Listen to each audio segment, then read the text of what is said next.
Although dinosaurs ruled the Earth for nearly 200 million years, competitors were already lurking in their shadow during the Mesozoic era. In the thickets of giant ferns and coniferous trees, creatures began their journey that would eventually displace the huge toothy lizards from their pedestal. Of course, we are talking about mammals. And in today's episode, we will tell you how the distant ancestors of the modern rulers of the planet survived. You will also learn about their evolutionary path from small nocturnal animals to the largest animals in history. Subscribe to the Age of Dinosaurs channel, and do not forget to like the videos you enjoy, as well as leave your comments under them. The first mammals appeared closer to the end of the Triassic period about 220 million years ago. But to understand the features of their confrontation with dinosaurs, we need to go back to the previous Paleozoic era. It was then that the evolutionary paths of these two groups of animals diverged completely. Both descended from ancient primitive amphibians, labyrinthodonts, which, in turn, were descendants of lobe-finned fishes.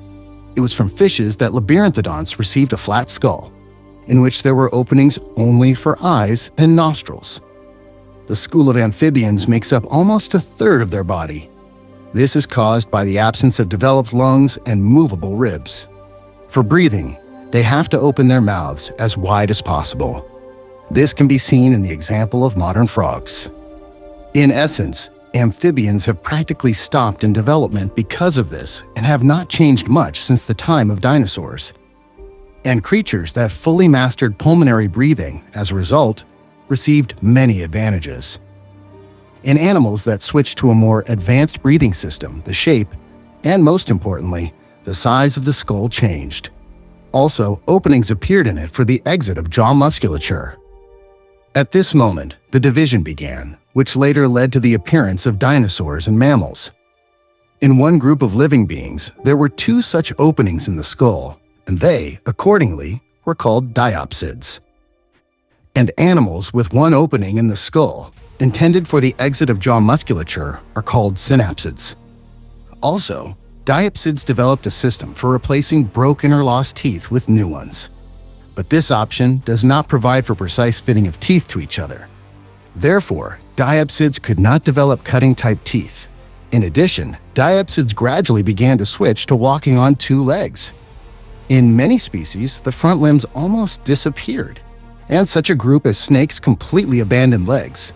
You can learn more about their evolution in one of our previous videos. Now, diapsids include not only dinosaurs and their ancestors, archosaurs, but also later lizards, snakes, crocodiles, and birds. All of them, except for birds and some species of dinosaurs, are cold-blooded. That is, the temperature of their body cannot be regulated physiologically and largely depends on external factors. Diapsids at the very beginning of their development began to acquire skulls with a lacy and mobile structure. In them, not only the lower but also the upper jaw moves actively. Also, in some diapsids, the lower jaw is composite. The halves of such a jaw are connected by elastic ligaments. Thanks to these features, diapsids are able to swallow prey that greatly exceeds the dimensions of their head. This method of food intake allows compensating for the absence of teeth intended for cutting and chewing it. The brain case in diapsids is absent as such. Their brain is located in a skull cavity shaped like a tube and open from the front side. The brain of these creatures is quite primitive. The exception is perhaps birds, which in general are the latest and most developed among diapsids. Synapsids, on the other hand, acquired a monolithic brain case at the very beginning of their development, and the number of bones in their lower jaw gradually decreased from 6 to a single dentary bone. The evolution of the synapsid skull structure can be observed by comparing its structure in advanced mammals and their relatives living in Australia. Such creatures as the echidna or platypus still largely retain the features of their ancestors from the beginning of the dinosaur era. The monolithic structure of the skull became the key to the further development of intelligence in synapsids and their descendants. Also, over time, their teeth differentiated into canines, incisors, and molars. This phenomenon is called occlusion. Thanks to it, the descendants of diapsids begin primary food processing long before it enters the stomach. But in terms of speed of movement, diapsids at first greatly outpaced their competitors. The situation began to change in the opposite direction only closer to the end of the Triassic period. Before that, the limbs of synapsids were located on the sides of the body, and the body seemed to hang between the limbs. Only in the first mammals did serious changes occur in the structure of the musculoskeletal system. The limbs moved under the body. This allowed a significant increase in running speed and a reduction in muscle energy expenditure, which gave our distant ancestors another advantage in competition with dinosaurs. It was quite the opposite with homothermy, the ability to independently regulate body temperature. Apparently, synapsids tried to develop similar mechanisms as early as the Carboniferous period. For example, we can recall Paleontology, whose dorsal sails, according to scientists, served as heat exchangers. It was synapsids that occupied the upper levels of the food pyramid by the end of the Permian period, and no era of dinosaurs was even planned. The Permian fauna is distinguished by the richest and very diverse representation of terrestrial vertebrates. And even the Great Permian Extinction did not greatly affect the final balance of power. It is assumed that diapsids in the form of dinosaurs began to win in competition with synapsids thanks to the transition to bipedal locomotion. Bipedal lizards turned out to be faster than their rivals. This mainly affected the confrontation among predatory species. Such predators as gorgonopsids could not withstand theropod lizards and gradually took secondary roles, and then became completely extinct. Among herbivorous animals, this process was more prolonged. Many herbivorous synapsids peacefully existed at the same time as competitors from among dinosaurs and predatory theropods. But, as we know, by the end of the Cretaceous period, everything changed in the opposite direction. The first mammals appeared about 200 million years ago, and for almost two-thirds of this time, they existed in the shadow of dinosaurs. It is believed that they descended from small theriodonts in the late Triassic. These synapsids were among the few lucky ones who survived the Permian extinction, and the first mammals were saved from destruction by dinosaurs due to their size. As is known, the fauna of the dinosaur era tended toward constant increase in size, and the descendants of theriodonts did not exceed the size of modern mice. For giants like tyrannosaurs, it was irrational to make their diet from such small creatures. And in their weight class, these small insectivorous mammals could more successfully compete with dinosaurs. Another important stage in the evolution of early mammals was the appearance of the so-called multituberculates. These animals were named so because of the characteristic shape of their molar teeth. Outwardly, they resembled rodents and were no larger than a modern beaver in size. At the moment, more than 200 species of multituberculates have been discovered and described. Some of them lived in burrows, others jumped through trees like squirrels. Also among them were creatures that jumped on two legs, as modern gerboas do. Multituberculates were mainly distributed in the northern hemisphere on the continent of Laurasia. They appeared at the end of the Triassic period and became completely extinct only by the Oligocene. Thus, they existed on the planet for about 175 million years. This is almost as long as the dinosaur era lasted. Teeth with numerous tubercles were intended for eating plant food. This was the first successful evolutionary attempt to form an effective small-sized herbivore. The fact is that for digesting cellulose in the intestines of herbivores, there are symbiotic microorganisms. To maintain a temperature suitable for the existence of intestinal microflora, herbivorous diapsids had to significantly increase their size. Mammals, however, were able to solve this problem with the help of homothermy. Another important role that multituberculates may have played in the history of the planet is the spread of gymnosperms and angiosperms. Analysis of the structure of their teeth shows that they fed on fairly large objects. These could be nuts of gymnosperms such as cycads, ginkgos, or araucarias. Later, they could switch to fruits of angiosperms like oaks and beeches.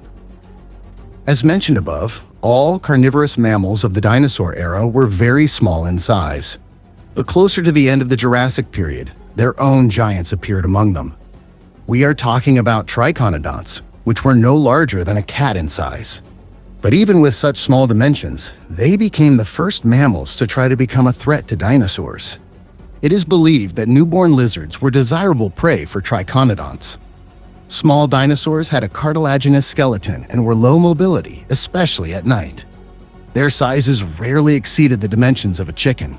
Therefore, it was not difficult for predatory mammals to deal with the offspring of even the largest and most dangerous creatures of that time. This moment can be considered the starting point of the beginning of the intersection of the worlds of mammals and dinosaurs.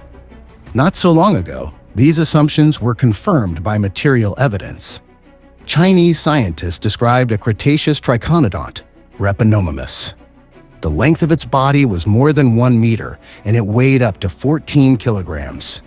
In the stomach of one of the found specimens of this predatory mammal, remains of a young individual of one of the herbivorous dinosaur species were found. But no matter how you look at it, the influence of mammals on the disappearance of dinosaurs was not so significant. The most likely theory of the extinction of these giant lizards lies in sharp climatic changes caused by the fall of a huge meteorite and volcanic activity. After the end of the dinosaur era, competition began already among the mammals themselves. True, the surviving dinosaurs, birds, also managed to win their place. But now we are not talking about them at all. Both extinct and modern mammals belong to one of two subclasses, Prototherians and Therians. They separated from each other back in the Triassic period. The main differences between one and the other lie in the structure of the skull and jaw apparatus. In the Mesozoic, Prototherians played a more significant role among mammals. And with the beginning of the Cenozoic, the situation turned upside down. Among animals living on Earth today, Prototherians include, for example, platypuses and echidnas, while placentals and marsupials are Therians. Over the last 200 million years, the skull structure of Prototherians has hardly changed, whereas their competitors actively developed and modernized their structure. Modern Prototherians still do not differ much from their Mesozoic ancestors, but Therians have changed a lot since those times. Their evolutionary branches diverged at the very beginning of the dinosaur era. Thanks to the long isolation of the Australian continent and the absence of serious threats, time for Prototherians on this continent practically stopped.